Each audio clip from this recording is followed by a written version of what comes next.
This is the Draft Guys podcast with Peyton and Niko on your platform providers for podcasts and, of course, YouTube. And Pete Dunn's smiling, I'm smiling. It's because the NFL draft first round just ended, and we're hopping on the phones, we're hopping on the video, and we are here to talk to you about what went down. Me and Pete Dunn have not discussed anything. We discussed during the draft, but we have not discussed anything in terms of what we feel about what happened. And it's going to be super important. Of course, this is our edition of First React. This is our breaking news series where we highlight all the developing storylines surrounding the NFL. And today's is obviously going to be, like I said, that round one. I'm your host, Niko Chambers. Niko the Draft Guy, you can call me, alongside my co-host, Pete Dunn. Pete Dunn, how's it going? I mean, I don't think I've ever said I'm much better. This is the best night of the year. Every single year, it has so much hype building up to it, and it always, always, always delivers. Tonight was a blast. We have so much to get into here. We're going to try and keep it brief. Just a big overview of everything that happened, but boy, what a night it was.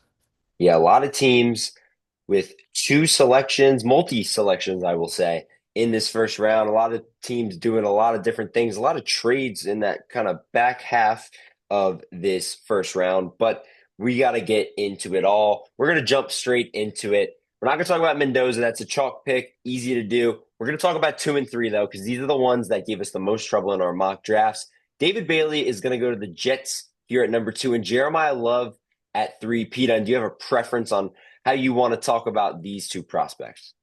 Yeah, it's just interesting because I have one in my 45 to 50 range, and I have one as a top five, top two player in the draft. I think Jeremiah Love's absolutely fantastic, and I think he'll succeed wherever he goes. I think pretty confidently there is him walking in the door as a top three running back in the NFL right now. And I think David Bailey is just not that. He's not the type of player I think that team's going to want to build around. He's someone that I think can give you a good amount of sacks a year. I don't see him as a 15 sack guy in the NFL. I see him as maybe a 7 to 10 sack guy a year. But that's all he's going to do. I don't trust him down to down. We've talked about him plenty. I hate the pick, bro. I really do. I think it's a terrible pick. I would have rather you taken Jeremiah Love. I would have rather you taken Carnell Tate. Dude, take Owane at 2 before you take David Bailey at 2. It's a bad pick. That is not how you build a franchise. The Jets have done great things over the last few years. So I'm getting really ramped up here. They've done really great things with the way that they've built their team. This is a awful, awful draft pick at number 2. Yeah, I'm not very high on it at all. Of course, Arvell Reese falling to 5. That's going to be the A+ pick in my Yeah. draft. We'll talk about him in a second, but I'll go to Bailey really quickly. I don't know, man. I mean, you got so caught up in this prospect and what he can bring you off the edge that you forgot that, like, this is a strict outside linebacker who's not going to be able to play defensive end, and he's not going to be able to do the things that he did in college. It's not like that anymore. You're going into the NFL, buddy, and you're going to have to play these guys and these huge offensive tackles, and you're going to have to find a way to get production. The production's not going to be the same with David Bailey. It's ultimately a shame. The Jets ultimately had two other first round picks. We'll jump to them super quickly so that we can give the Jets fans what they love. Kenyon Sadiq going at 16. That was a shocker. And then Omar Yeah. Cooper in a strange little trade back scenario. Anyway, they get picks, they figure it out. But Kenyon Sadiq, Omar Cooper, how do you feel about those two pass catchers? It's interesting. I don't mind it. I think there's a world where down the line we look at both of these players and we're like, yeah, that worked out pretty well. I think you're making a really, really great situation for whatever quarterback's going to walk in the room next year. You look at a really great weapon at tight end with Kenyon Sadiq. Hopefully you get an extension with Breece Hall. You solidify that running game. You have a fantastic young tackle duo, and you have two really good receivers with Omar Cooper. At the worst, Omar Cooper is one of the best number threes in the league. I think he can be a really, really, really good number two for this team. And so he complements Wilson really well. Whoever's walking into this room, the Jets, this new regime for the Jets understands that it's not been a easy landing spot for quarterbacks, and they did everything they can to make sure that whatever quarterback's going to walk in the door next is set up for success. Yeah, originally, when they took Sadiq, I'm like, all right, well, they picking him as a strict slot guy, and then they took Omar Cooper. So I don't know what they're going to view Sadiq as. Maybe they view him as an inline tight end. I don't know. We don't think he can block, but who knows? Maybe they can make it work, make it happen. It's going to be crazy to see. We'll talk about another receiver that went higher than a lot of people expected, Carnell Tate, and we'll talk about the pairing here with Keldrick Folk at 31.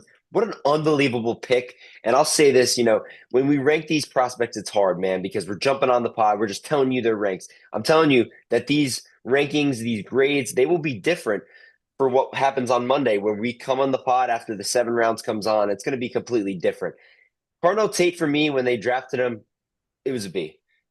After they got Keldrick Folk at 31, it's an A minus. So you got an A minus for Cardinal Tate. You got a A plus for Keldrick Folk going at 31. My favorite player in this class, my number 11 prospect on my big board going at 31. Are we serious? Such a great fit for the Robert Saleh regime, defense, everything that's going on. But Cardinal Tate, man, how do you feel about them going and making such a statement? I think it's interesting. I think you saw the buzz for Love. They almost got infatuated with the idea that let's make the pick that supports Cam Ward the best, right? Salah, I think, is going to invest really. He already did at 31, but it will invest really heavily on that defensive side of the ball over these next 2 days. And I think that they wanted to get a superstar for Cam Ward. And obviously, they made a splash with Robinson and free agency at the receiver position, and I think they wanted to upgrade and continue to get a really good player and make your young quarterback life as easy as possible. And I think that's what they did. I really like it. And I'll tell you what, another pick that I really like at receiver that I wasn't expecting to like is Tyson. And the more I think about it, the more I kind of like the pick. I think that he actually complements Olave pretty well. Olave, this gives Tyson more of an ability to be that route runner, that big body, that X receiver role, while that Olave can be more strictly of a deep threat. Right now, Olave was expected to do all of those things, and if Tyson walks in a room without Olave, he would be expected to do all of those things. So now I think these receivers can do things that complement each other well, as long as they lean into that aspect of their game. Would I take Tyson at 9? No. Is it going to be an A minus pick for me? No, it'll probably be a bit little lower, but from where I have him on my big board and what I probably, if you asked me a week ago what I thought about this pick versus what I think about it now, I like it a lot more than I thought I would. Yeah, it's going to come in as a C plus for me. I'm not a fan of the Jordan Tyson move here to the Saints.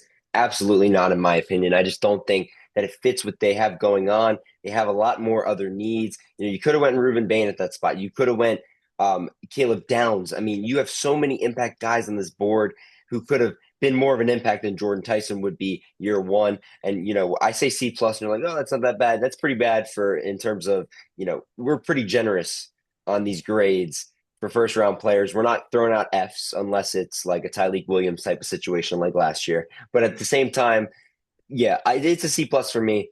I don't think it's going to work. I actually think that him and Olave are going to be actually too similar. That's going to be the issue there. I think maybe we see it a little bit differently on that sense. We'll go back to number 5 here, and we'll go back to the New York Giants organization who had 2 picks as well. A lot of teams with 2 picks in this draft. And oh my goodness, the New York Giants won the first round of the NFL draft. Do you agree with that? I do agree with that. I cannot believe. I mean, honestly, it felt like there was so much you can't miss here almost, unless they went and screwed it up in a way that we've seen teams do before. We'll talk about the Dolphins here in a second that had 2 first round picks that they screwed it up. But they had such a great ability to take a to take multiple different players. And to take Reese and Maui Noah, they were fully capable of taking Styles and Owane. They nailed it. They did an absolutely fantastic job. Arvell Reese is going to be a dog in that hardball defense. And we talked about it the other day. I just had this gut feeling he was going to go trenches with one of these picks. Maui Noah ends up being the guy he wants at 10 for a long time. You know this. We've done mock drafts for months. I loved mocking them at 5 to the Giants. So seeing him end up being a Giant in the end, I can't believe I didn't stick with it over my last mock draft. I wish I would have, but Maui Noah is going to be an awesome New York Giant. Arvell Reese is going to be an awesome New York Giant. Both of those guys fit that program so well. The identity they're building upon, man, it's hard not to give an A plus grade this fast. Depending on what they do over the next few days, they might end up with one. Yeah, I'll give Arvel Reese an A plus, and I'll give that Maui Noah pick an A. I just think it's an unbelievable job. The fact that Maui Noah was not the first off the board, it's a little bit confusing to me. We'll move into the Browns, who had two unique picks that I guess I'll use the wording there. They can work. They seem like Browns-esque picks, but it looks weird. I don't know. Pete, do you feel the same type of way, or are you more high on them? Look, when this happened, I literally pulled out my phone and sent you a snap of me making a face like, ugh. Like when Casey got taken at 24, this is a player that's number 11 on my big board. I really, really, really like Casey Concepcion, the skill set he brings. Not for this team. It just doesn't seem like a scheme fit. I would if I was the Browns, in knowing what this team, the way this team works, Omar Cooper would fit what they're looking for right now so much better than what KC Concepcion does, right? And I just think there was more options there available at 24. I would have taken Denzel Boston there over KC Concepcion. There, I don't know if they're gonna fully understand how to utilize this player with Watson and Shador at quarterback. I just don't know. Again, he's the number 11 player on my big board for a reason. I absolutely think that it could work. And Fano there at 9. I think they just him being the first offensive lineman off the board, I think they just like the versatility of it. I think that he is. I truly do think he is a high floored player. I think that there's a very low bust percentage with Spencer Fano. I think he's just athletic enough. He's so polished. Does he have the ceiling of obviously Giannis or Freeling or any of the other guys? No, he doesn't have the ceiling of Maui Noah either, I don't think. But they wanted that safe pick because there is so much volatility right now. God forbid you take Caden Proctor there at 9 and he just absolutely busts for you and doesn't do well. Like with how bad that offensive line has been, that would be a bad pick to miss on. Do we want to go ahead and dive into the Dolphins? I'm itching to freaking flame this team. What a god awful draft. This is terrible. I was so excited when they made the decision to trade back a little bit with the Cowboys. I liked that pick. Collect assets, do it, right? Trading back up for 20 when they were gonna like moving up at the end. I was like, oh gosh, like dude, go get Lomu, go get Peter Woods, like go get Falk, like go get like there's so many. Go get McCoy. Like there's so many great players available. And you take Chris Johnson. That's the guy you wanted to trade back up for after you take Proctor in the beginning. Like how many times do we talk about the team building strategy for this team and we say BPA, you have the worst roster in the NFL. Just take the best players available. And you're sitting there at 12 and you're like, Ruben Bain, Owane. No, I'm not gonna do it. I'm gonna take Caden Proctor. Why? Why would you do that? I do not understand. It does not make any sense to me why that is your team building strategy. I love the fact that you traded down. I think that's great. Collect assets for sure. Why are you walked out of the first round with Caden Proctor and Chris Johnson after you traded Jalen Waddle? You traded Jalen Waddle for Chris Johnson. Think about that. Let's just take a second and think about the fact that they traded Jalen Waddle for Chris Johnson. It's awful. It's absolutely awful. I mean, you still look at their wide receiver core, and it's Tutu Atwell, Jalen Tolbert, and Malik Washington. And you could have had Denzel Boston. I mean, or kept Jalen Waddle, like you said. It is terrible. And I had a bunch of Dolphins buddies texting me, and I was like, oh, it's not bad, not bad. It's awful. It is Yeah. absolutely awful. It's embarrassing. I mean, hopefully they have 5 more picks in the next 2 rounds where Yeah. tomorrow where they can, hopefully salvage this. But man, I don't know what the heck they are building there. I don't mind Proctor as much at 12. But hearing you say that they've traded Waddle for Chris Johnson is pretty That's so terrible. bad, man. It's really terrible. We'll talk about another team that had 2 picks. I think they did a little bit better of a job, though, involved in that deal, that 1 pick swap for the 2 fifth rounders. It's going to be the Cowboys. You sent 2 fifth rounders to jump up 1 spot to take Caleb Downs. Of course, they So added it good. with Malachi Lawrence on the back end at 23. Pete, how do you feel about those two? So good. Caleb Downs might be my favorite outside of Ty Simpson to the Rams. It might, and maybe Owane to the Ravens. It might be my favorite player to team fit in this first. It is such a great fit. Putting him, he just feels like a cowboy. He feels like he's going to stick there. It's so hard in this industry to know things for certain. I'll tell you something for certain. Caleb Downs will be an all-pro for a long time being a Dallas Cowboy. And then I like the Malachi Lawrence pick too. That feels like someone that's their type. Sometimes when teams reach on players, you kind of just have to trust the organization and the track record of the organization doing so. For example, when the Dolphins reach on a player like Chris Johnson, I don't trust it the way that I do the Cowboys taking Malachi Lawrence at 23. I have a really good feeling that's going to work out. You and me were pretty high. You were higher on him than I was, but we were also neither of this really surprised us him going in this range. And I think that a lot of these NFL fans will get to know Malachi Lawrence on a deeper level over the next few years.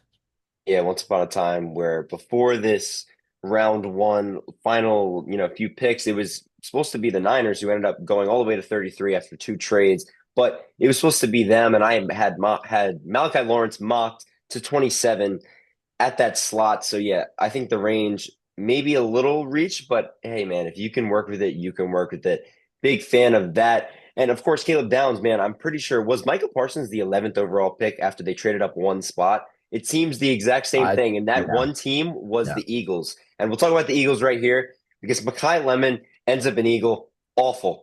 Awful. Like we talk about nightmare scenarios, okay? And Pete Dunn said it best, and I'll quote Pete Dunn here.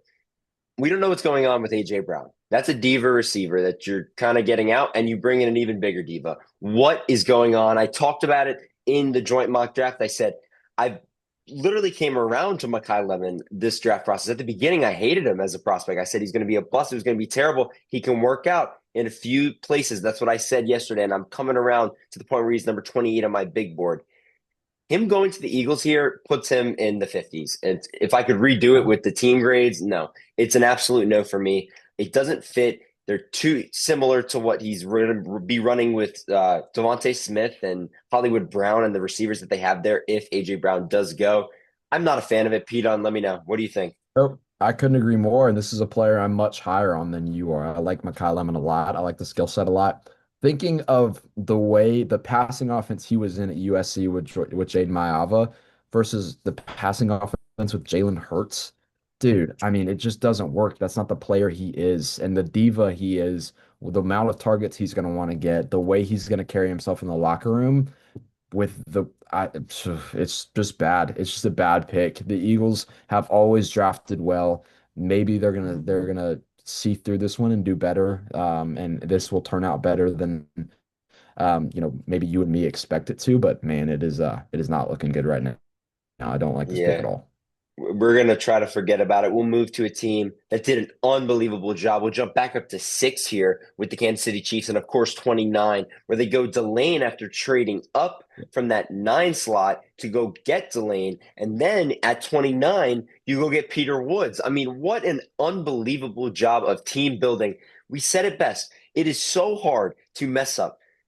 It is so hard to mess up your first round, especially with the top 10. It is so hard. And you look at the list: Yeah. Mendoza, check mark. David Bailey, Jeremiah Love, Yep. check. Carnell Tate, check. Arvo Reese, check. Mansour Delane, check. Sonny Styles, check. Jordan Tyson, we're not sure yet. Spencer Fanu, not sure. Francis Manoa, check. Caleb Downs, check. Proctor, I mean, really good job all along the board.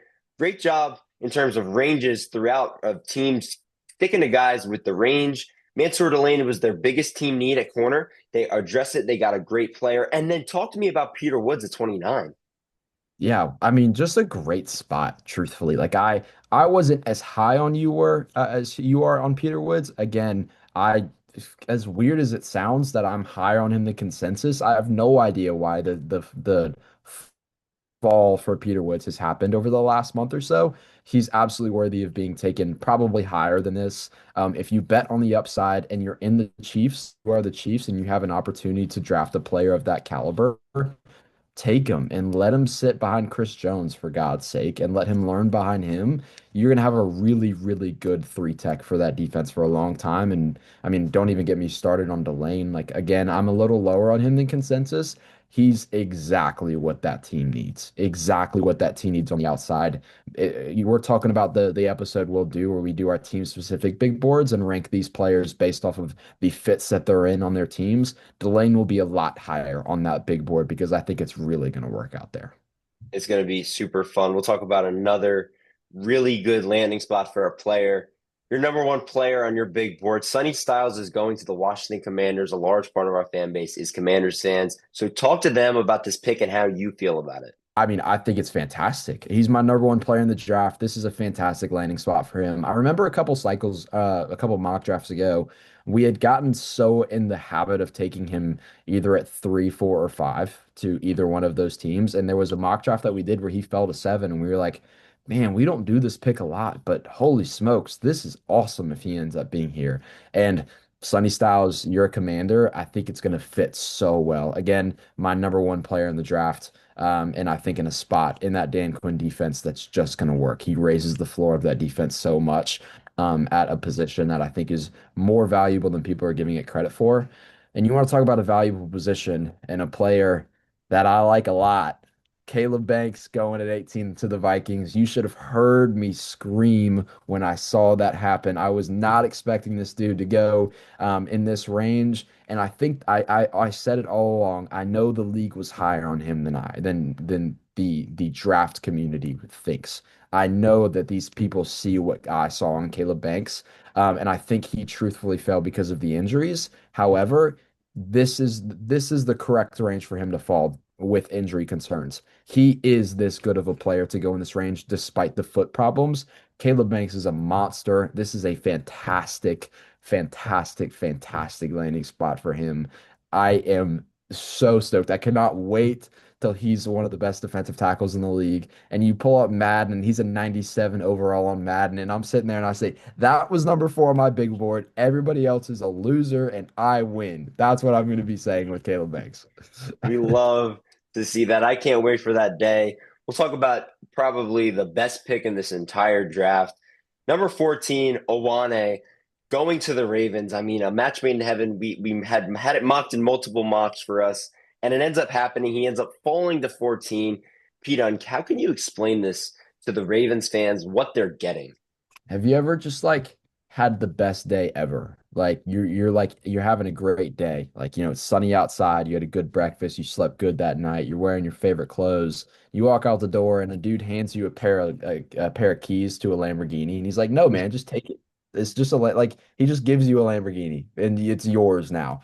Owane going to the Ravens at their biggest position of need, the number 3 player on my big board in this cycle is fantastic. It's getting handed a Lamborghini. When you get the number 3 player in the class at your biggest position of need at number 14, it literally does not get any better than that. The value they're getting with this pick at the position they're getting it in, to give it an A plus plus is what this grade is for me. It is the best pick of the draft. It is the most impressive pick in the draft. If they did anything other than that, if they took Ruben Bain, it would be an A plus. Them taking Owane is an A plus plus for me.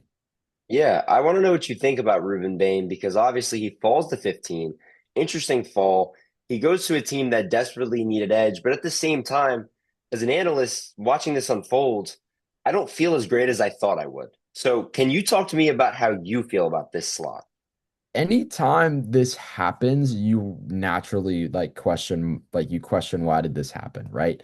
We'll talk about the Lamborghini keys example. Like you walk out and you're like, this is great, but why are you giving me a free Yeah. Lamborghini? Like, is this stolen? Like, what's wrong with this? Like, and not to use a car analogy with Ruben Bain, that's probably not the best thing to do. But with Ruben Bain at 15, like it you makes you wonder, gosh, I just said that.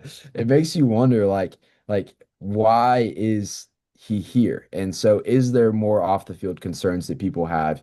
Is there more things that people are struggling with him? I just don't know. The caliber of player he is, even with the arm length, I don't think should have been there at 15. I think I would have taken him at 8 over Tyson. I would have taken him at 9 over Fano. Like I would have taken him at 12 over Proctor. Like there's just a lot of spots that I think he should have gone. And truth be told, it's sometimes players fall like that happens a lot. You know what I mean? And it's not overly unexpected. We've seen players fall historically. At edge rusher though, is a tough, like that's just such a valuable position. You usually don't see that happen. Um, I don't know. I'm totally with you. This something feels just interesting here, and I don't feel as good about it as I wish I did. Yeah, I mean, if literally we did the mocks and he fell to 15 literally yesterday, I mean, this would be an A plus plus pick. For me, it's not, and I don't know what it is. I don't know if it's a scheme fit lack, but they also need defensive end edge, outside linebacker, any type of guy who can rush a quarterback. It's exactly what the Bucks need. He fills the role, but yeah, I don't feel that great about it.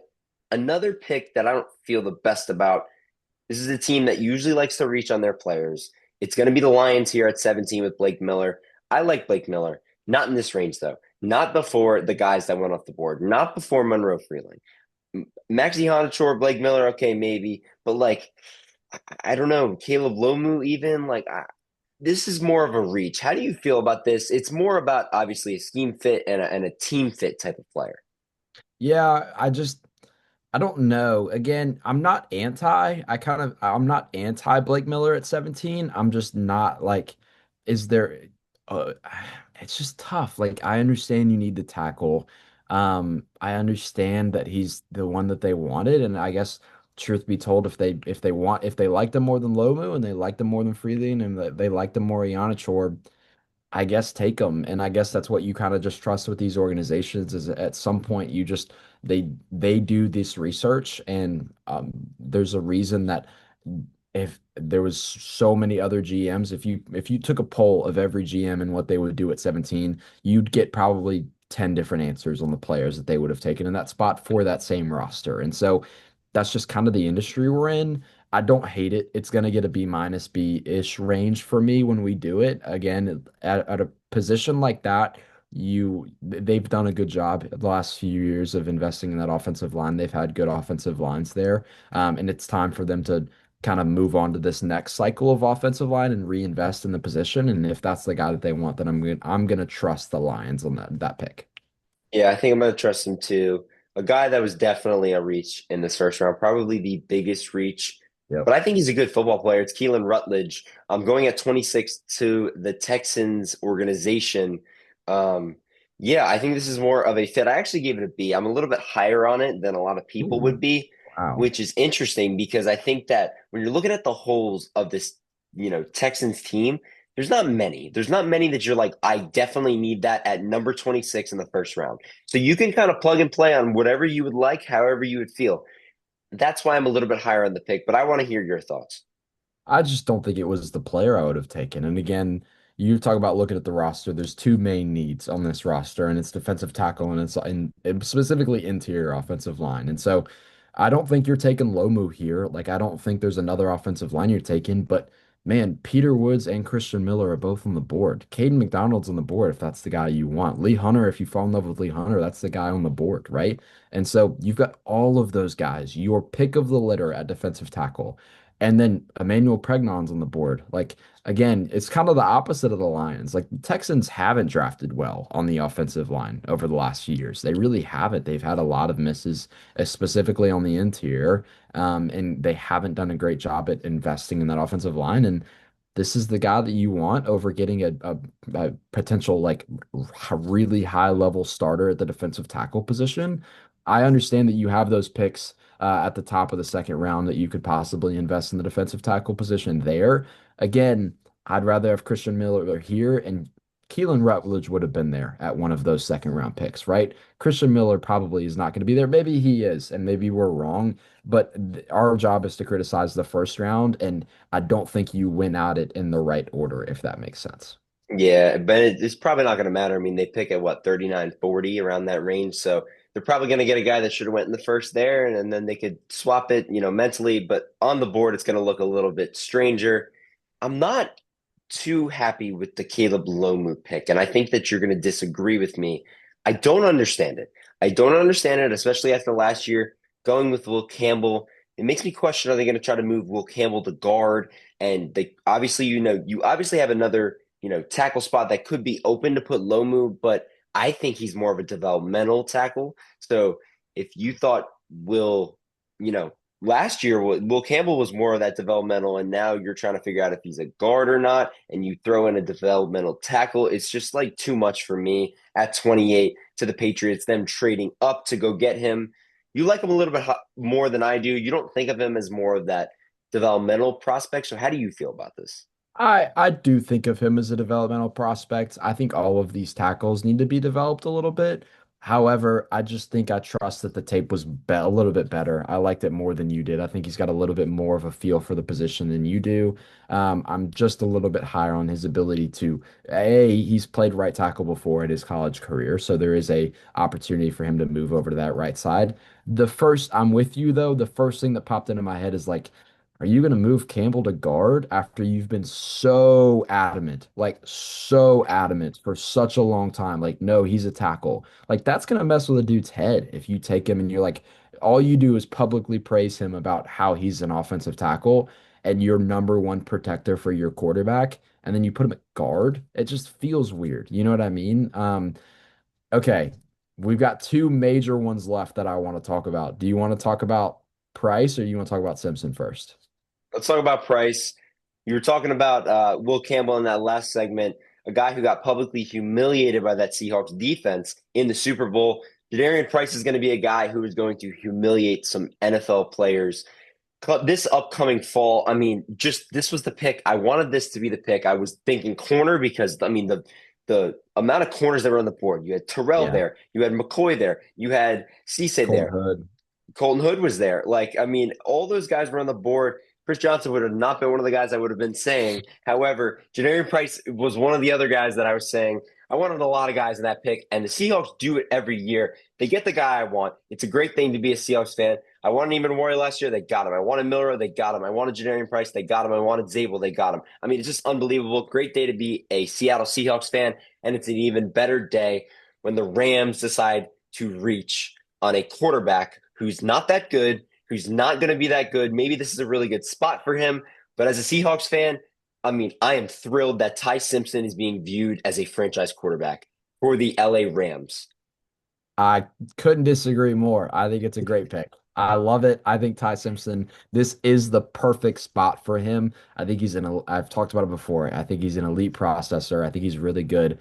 Dude needs to put on 15 pounds and continue to learn and sit in an NFL offense, just like any quarterback translating to the NFL does. I really believe in Ty Simpson. What this is how you build an NFL franchise that you have Stafford, you have McVay. Being Ty Simpson sitting in those quarterback meetings with McVay and Matthew Stafford is there is no better way to learn as a quarterback. There's simply not. There is literally no better situation to ease your way into the NFL. I do not see a world where this doesn't work and he's not an above average starter. Yeah, he'll be above average. That's about it, though. I don't see a ceiling. I don't think he has the intangibles. He may be smart, but that has to translate at the next level, and I just don't see that happening. Let's see here. Oh, Dylan Thieneman. How do you feel about that pick as a Bears fan, obviously at 25? I really like it for some reason. Yeah, the more I think about it, the more I like it. I was a little wary about it at first, and the more I think about it, the more I like it. I think that it really is something that is a good thing on the end of that defense. I think they need safety more than I think a lot of people gave him credit for. Obviously, a lot of those guys walked in free agency. Think it is pretty good. I like the way that he's going to be able to roam that back into that defense. But again, over some of the guys that were still available on the board. I would have liked Peter Woods in that spot a lot, and some of those other positions. So, is it going to work? Yeah, it's probably going to get a B plus for me, but I think it's still a good pick. Yeah, we got a few more. We got three more guys I want to talk about here. Monroe Freeling going to the Panthers. Maxi Hanachor going to the Steelers. Do you like a fit for a team better for one of these offensive tackles? It's a good question. I think I'd probably lean Iannichor, and that was the more surprising one. Freeling was something we've mocked pretty consistently to the Panthers in that range. Iannichor, I was not expecting the Steelers to go offensive line. I think that I liked where they were at offensive line. I don't know if this means someone's going to move to right tackle. I don't know all the specifics how this is going to work. I just know he's a good offensive lineman. I think he's a lot better than people think, and he's going to be pretty good. Yeah, I think that Monroe Freeling, I'm really excited for him with this Panthers organization. Obviously, Ike Ekwonu. I think that experiment is over at the tackle position. I think they're going to move him. He's obviously injured. Maybe move him to guard where Damian Lewis is playing at that left guard position. And then you try to put Monroe Freeling. You can put him at left guard, right guard, doesn't really matter. Or left guard, left tackle, right tackle, doesn't really matter. You can figure it out. I am really going to ultimately trust that. The last guy on this list is Akeem Mesidor, who we haven't talked about. Older prospect, 25 years old, going to the Chargers. Is there hope, Pete, on for this Chargers team that was basically decimated with the loss of those edge rushers in free agency? Yeah, I don't like Mesidor at all. I don't think he's a very good football player. I have a third round grade on him. And he's continued to drop for me throughout this process. He's a one-dimensional pass rusher that can't stop the run, and that's just not something that I think is going to translate to the next level. I'm not a huge fan of it. If it's going to work, he feels like a hardball player. Truth be told, he feels like someone that'll fit that scheme pretty well and the identity they play with. Just not my favorite guy. Yeah, of course. We'll go to the beginning here to talk about Mendoza really quickly. I mean, it was the pick all along. It had to be the pick. Super excited for Fernando Mendoza. How do you feel about this fit with the Raiders? We're going to talk about the fit, not how you think about him as a prospect. We know how you feel. But at the end of the day, I think that for the Raiders team, what should they be looking forward to? I think that you look forward to hopefully Kirk Cousins starting the first 10 games of the season and Mendoza having a second to catch his breath and really evolve and learn in the system. Because the biggest question mark with him is mentally, can he process? Mentally, can he stand in the pocket? Mentally, can he understand what's going on? The arm talent is so good. It is really, really, really good. And so if he can translate to be able to understand what's happening, read these defenses, understand the offensive scheme, let Kirk Cousins take the brute of that first 10 games, maybe the first whole season, and then take over as the guy from then on. That's going to be it for us today on First React. The 2026 NFL Draft, the first round has just concluded. We've given you our analysis, and you should stay tuned for what we have coming on as we rank all of the picks of the NFL Draft in our future episodes of Division Draftables and snap counts and everything that could be coming your way. But until then, we say so long and thank you guys for tuning in.